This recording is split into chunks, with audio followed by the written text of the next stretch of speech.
He won, right? No, I won. Oh, 2-1? And then I got stopped But they were close, weren't they? in the next round by Max playing else because I super or I day judgmented into Missouri, didn't know it could regenerate. Whoops. Oh well. Alright guys, so here's the finals of tonight's FNM. It was only round three rounds, but we only had a very few number of people tonight because of the Valentine's Day holiday. So on the left we've got Logan playing Bant Control. It's a blue-white, excuse me, it's a blue-white deck splashing for Kiora. And his opponent is George Arbogast, who is playing Boros Burn. So that is Satyr Fire Dancer, is that what it is? Is that the 2-man 1/1 that... Yep, it's searing blazes every time. Forks it, basically? Yeah. Which is irrelevant in this game, isn't it? Yeah, pretty much. And Logan shocking himself, obviously leaving up either Negate or Essence Scatter. Nullify, or Essence Scatter. Azorius Charm, possibly. Azorius Charm very good here, too, because it just buys some time.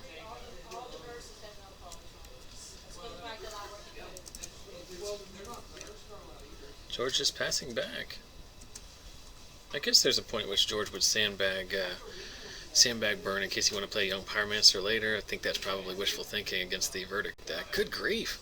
Does Logan know he's playing against the Burn deck? Well, there's also argument for just letting him have his turn, and then if you want to cast a card like Magma Jet, and let him counter that, that's fine because then you get to cast cards like Warrior Sheelix later. So bait out the counter spells with the small burn.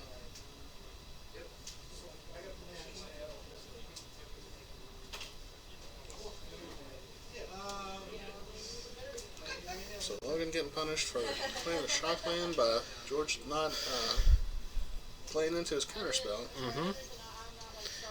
And D-Sphere takes out the Fire Dancer, and then in response, Skull Crack.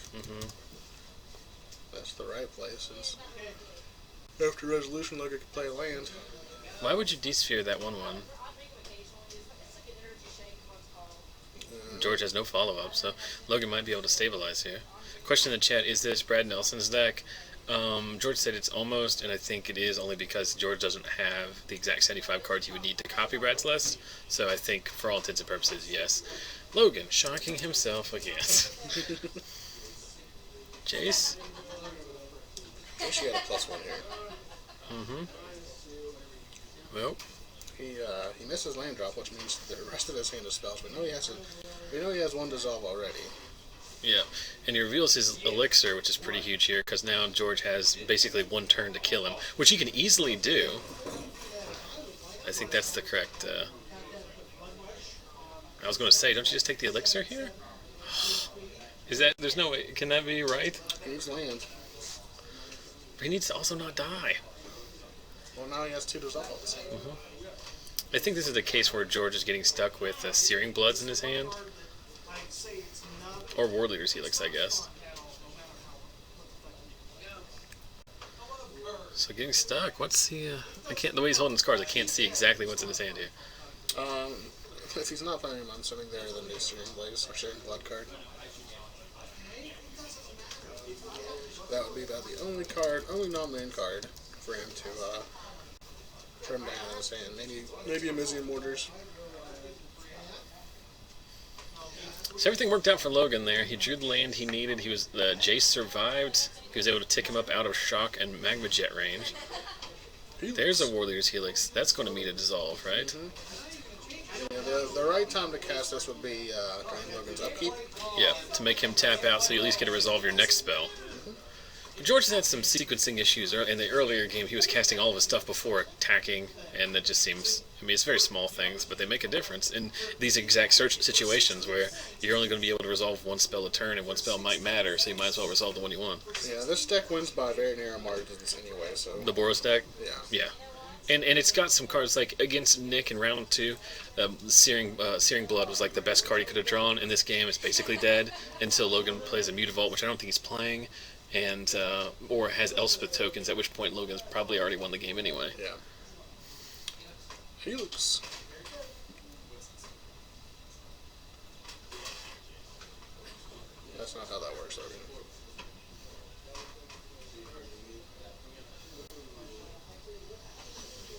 So targeting Logan. Which is the only legal target. George can target himself. Yep, and there's the singleton copy of Render Silent, which is basically just a dissipate at this point. Or, Yeah, it's a worse dissolve because you don't get to scry one. But there are points at which it can be, especially in the control mirror, it seems very, very relevant. If you can somehow bait them into tapping it, or, if they cycle a Azorius Charm, well, I guess cycling doesn't. Yeah, cycling. But, mostly I think it's, just the 5th dissolve. Because he doesn't have access to counter, flux. Right. So it's very interesting to see what's in George's hand after this game. Young Pyromancer? Nope, Boros Charm. I mean, at this point, you just counter everything, right? Especially all the 4 damage spells. Do you not know what Boros Charm does, Logan? He read Helix. It's Logan's first FNM tonight, guys. He's trying to figure out if it does damage to Jace. You just counter everything until you don't have any more counters. If it was like a Magma Jet or a Shock, there's an argument for leaving it resolved. But the 4 damage spells, you have to counter. George down to 2 cards left in his hand? Mm-hmm. Both of which are seemingly dead, probably, right? So 2 copies of Searing Blood. He's been playing his land off the top, so you can only assume that he doesn't have any in hand. I wish that the miniatures players could talk even louder and yell even louder. Well, now they're yelling, so any further conversations will have to be louder than this. So, Logan feels safe enough to -2 Jace. Azorius Charm or no here, I would figure. Are either of those a Scryland? Yeah. You just give him the Scryland. Sure. That's... whatever you do, don't give it Scryland and Azorius Charm. You can give him 3 1-card pals too, obviously. That's a new interpretation. Alright, so Scryland versus Azorius Charm. So it's the same thing either way if Logan doesn't use all his mana this turn, basically. Mm-hmm. Yeah, the only thing that is fundamentally incorrect there is both library manipulation cards in one pile. Yes. 6 mana for Elspeth. So there it is, but see now Logan's going to open himself up to double Searing Blood, burn spell off the top. Yep. George signed it out. Yeah, like, oh no, I've got the win in my hand, but I guess I'm going to be upset about it. Logan wanting to discard all of his tokens. He doesn't know how magic cards work. So burn spell off the top is good enough here, right? Yeah, assuming that his other card is Searing Blood too.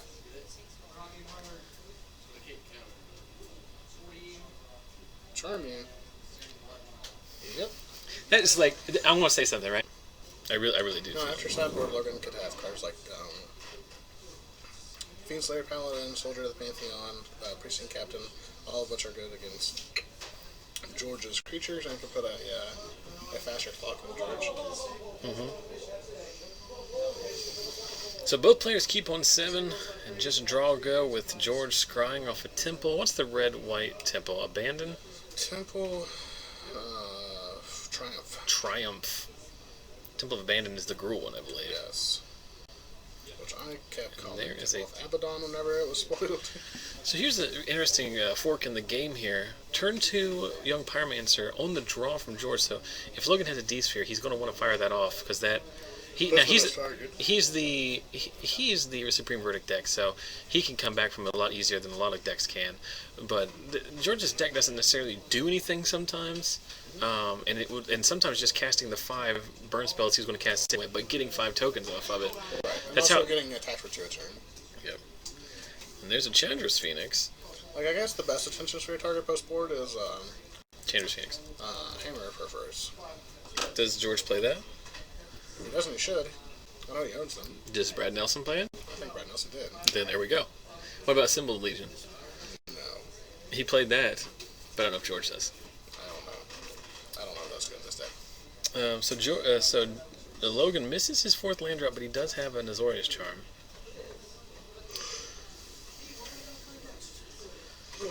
See, George does all this all the time. Why do you play that before? Why would you play that before you attack? Well, he wants to give his opponent the information first. I've told him this before too. Because this is the first burn deck that George has played. Yeah, he normally plays mono red. Yeah, I've explained to him before too that And negate the draw for Logan there. giving me that information or something similar is not to his advantage, and he does have a second main phase.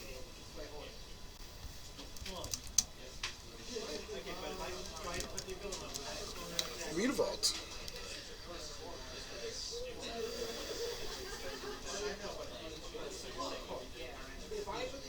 Another young pyromancer. I don't like that. Huh? I don't like that. This is the turn that Logan's going to cast Supreme Verdict. Well, if he can find a fourth land. He's not going to cast Supreme Verdict. He's dissolving right here too. He left it on top. Which is a land. But you also just don't dissolve if you have a Supreme Verdict. Well, you might just do it just to Just to scree? Oh, this is yeah. the old attack, post-combat, swing up on Mutavault. Mm-hmm. 1, 2, 3, 4, 5. So Logan down to 9. Mm-hmm. Uh-oh. He kept a card on the top that was not a land. What else could it have been? Another dissolve? I don't know what it could have been. Azorius Charm, maybe? Double Mutavault you. Take 8. Or 7. Oh, yeah, that's just a 1-1. Mm-hmm. Shock you. Shock, do you have a counterspell? Yep, the gate is going to buy him one more turn. So what we need here is a fourth land and a Supreme Verdict, which is literally not going to be good. Go ahead and we're going to start changing these titles because this game is over. Yep. Literally nothing you can do. So George, off the back of some Mutavaults and some unfortunate draws from Logan as he shows his entire handful of 5-cost spells or equivalent. And guys, that's our tournament tonight. So George goes 3-0 with his Boros burn deck. And he wins tonight's FNM. Is a much truncated FNM because of the low turnouts. But we appreciate you guys watching. Still had very credible numbers tonight, so we appreciate that. If one thing I should say, guys, while you're still watching, if you enjoyed watching tonight, you want to make sure you join us back next week with hopefully more action, obviously, with more people coming out because it's not Valentine's. But to make sure to click the follow button here on Twitch. Also, everything we record goes up on YouTube at youtube.com/ZachSellsMagic. So subscribe there. Follow me on Twitter at ZachSellsMagic. And then our Facebook page updated daily with magic news and other content. Facebook.com/ you guessed it, ZachSellsMagic. I say this all the time, and very few people do it, but you should do it. There's 220 of you watching. Even if 10% of you do it, it's 20 people. That'd be a big help. But all of those things are filled with good content. I wouldn't recommend it if it wasn't. How much? What's the monthly subscription though? Oh, it's free. It's actually funny thing about that. All of that content is free. Really? Yeah. So highlight videos, news about Magic, new releases, interesting stuff. I already talked about how interesting my Twitter chat is because I just complain a lot about people have to commute to on the highway. Yeah. And get in touch with Cranny. yeah, because he just won't let me have anything. Won't let me do anything. I'm always wrong. But I understand my role in life. But he's a good guy. It's just, but yeah. So if you want to help out the stream without paying a red cent, then just follow us on our various forms of social media. I would greatly appreciate it.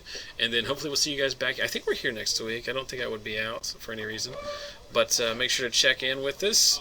Feel free to tune into the Star City tomorrow. Uh-oh, it's canceled. Whoops. That's also, let's talk about that briefly. A lot of people giving Star City a bunch of shit for canceling it because it's not that bad in New Jersey. Well, here's the thing. They got 2 feet of snow in a day and a half in Roanoke. Yeah. And that's where Star City is based, which is a good, 12 hours from New Jersey. You also don't just transport this stuff in like a Hummer. They transport it in a 2-wheel drive van, probably. And even people I really respect, like Jacob Corey, giving them a lot of grief for not. That's why you should have more on the West Coast, because a store that's based in Roanoke should have more things on the West Coast than it should have within driving distance of its store. This topic was also brought up. Have they ever done this before? I don't think they have, and that doesn't mean they haven't. But I can now remember them in the modern Open Series time frame ever canceling one.